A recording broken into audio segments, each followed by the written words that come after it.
Casey had always heard the whispers. They swirled around the old dojo like dust devils, tales of the Yuitsu chest and its immeasurable power. Old man Hiroshi, the dojo master, never spoke of it directly, but sometimes late at night Casey could swear he heard Hiroshi's hushed tones in the training hall, murmuring about ancient battles and the chest's sacred duty. The Yuitsu chest was more than just a container. Legend spoke of it being a conduit to a raw, elemental energy that pulsed at the heart of the world. Some said it held the spirits of ancient warriors, their strength ready to be unleashed.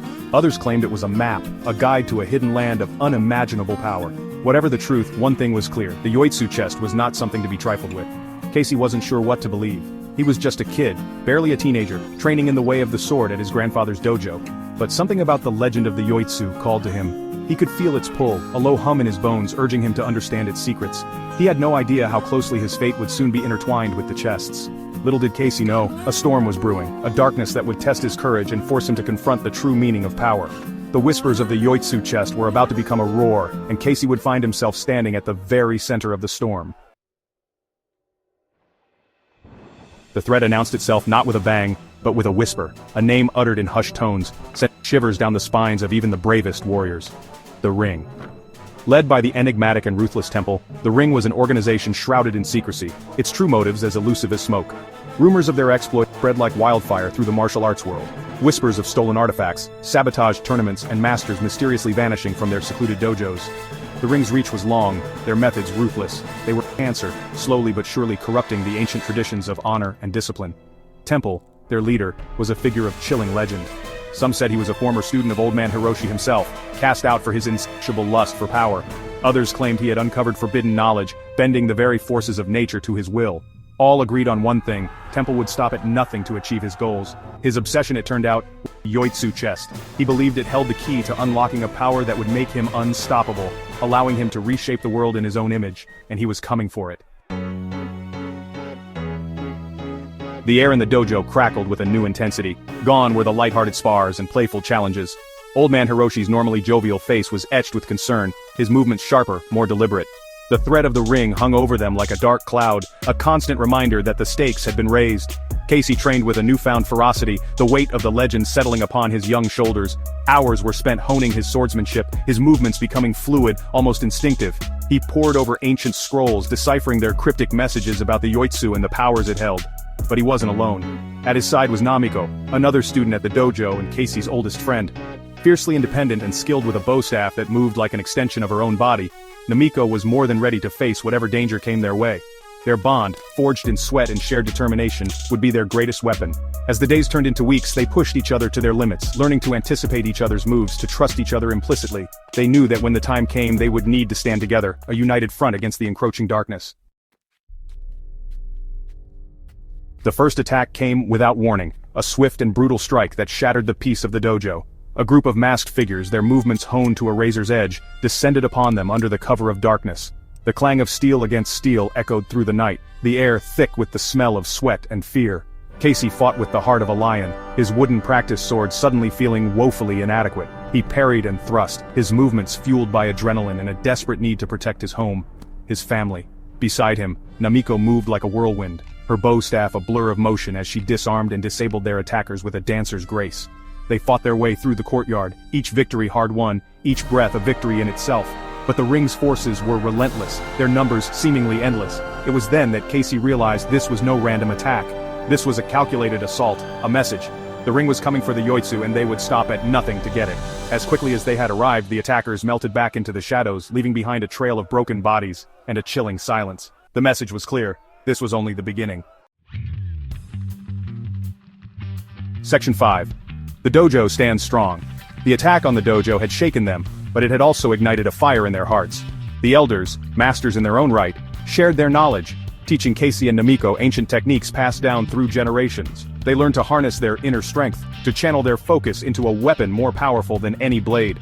The dojo, once a place of peaceful contemplation, transformed into a fortress.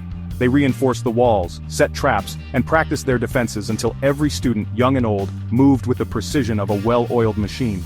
They were ready for whatever the Ring threw at them. But the true strength of the dojo lay not in its defenses but in its spirit. The bonds of friendship and loyalty ran deep, each member drawing strength from the other. They shared stories, laughed together, and supported each other through the long nights of fear and uncertainty. Casey drew strength from their unwavering spirit. He knew that even if he faltered, even if he doubted, the dojo would be there, a constant source of support and guidance. They were more than just a school, they were a family, and they would face the coming storm together. Section 6. Through trials to the inner sanctum. Old man Hiroshi gathered the students, his face grave but resolute. The time had come, he explained, to move the Yuitsu chest to a safer location. They would journey to a hidden temple, nestled high in the mountains, a place of ancient power where the chest would be protected by both stone and spirit. The journey was fraught with peril. The ring's agents seemed to be everywhere, lurking in the shadows, waiting to ambush them. Casey and Namiko, chosen for their skill and determination, found themselves on the front lines, their swords rarely leaving their hands. They battled their way through dense forests, scaled treacherous cliffs, and navigated winding caves, their resolve tested at every turn. Each challenge brought them closer together, their friendship a beacon of light in the encroaching darkness. Finally, after weeks of hardship and sacrifice, they reached their destination, a hidden valley, bathed in an ethereal light, the air alive with unseen energy. At its center stood the temple, its ancient stones whispering tales of forgotten times. This was the heart of their world, and they would defend it with their lives. Section 7. A reckoning beneath the mountain. The temple, for all its serenity, could not hold back the storm forever. Temple, his eyes burning with an unholy light, found them. He had anticipated their every move, infiltrated their ranks with whispers and shadows. His power was palpable, a suffocating presence that pressed down on them like a physical weight.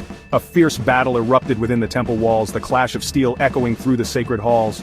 Casey and Namiko fought with the fury of cornered animals, their movements honed to a razor's edge by weeks of constant struggle. But Temple was unlike any opponent they had ever faced. He moved with unnatural speed and strength, his attacks fueled by a dark energy that seemed to warp the air around him. One by one, their comrades fell, their courage no match for Temple's relentless assault.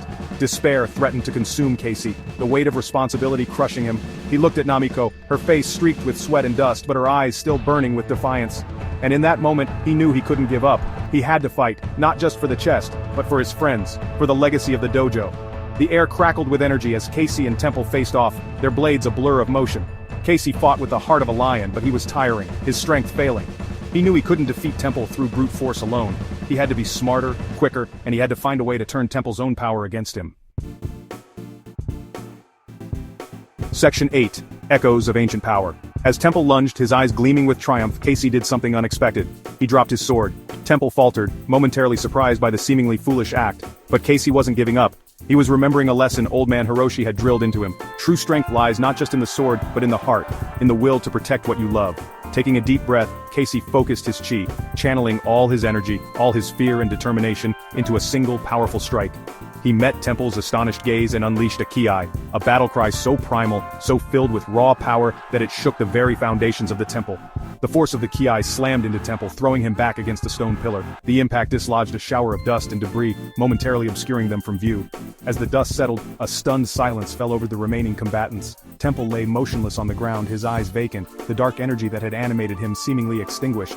Casey, exhausted but triumphant, retrieved his sword and turned to face his friends, his heart filled with a mixture of relief and sorrow. They had won, but at a terrible cost. The Yuitsu chest, he realized, was not a weapon to be wielded, but a responsibility to be borne. It was a symbol of their world, of their traditions, and it was their duty to protect it, not just from the ring, but from anyone who would seek to use its power for their own ends. The battle was over, but a new journey had just begun.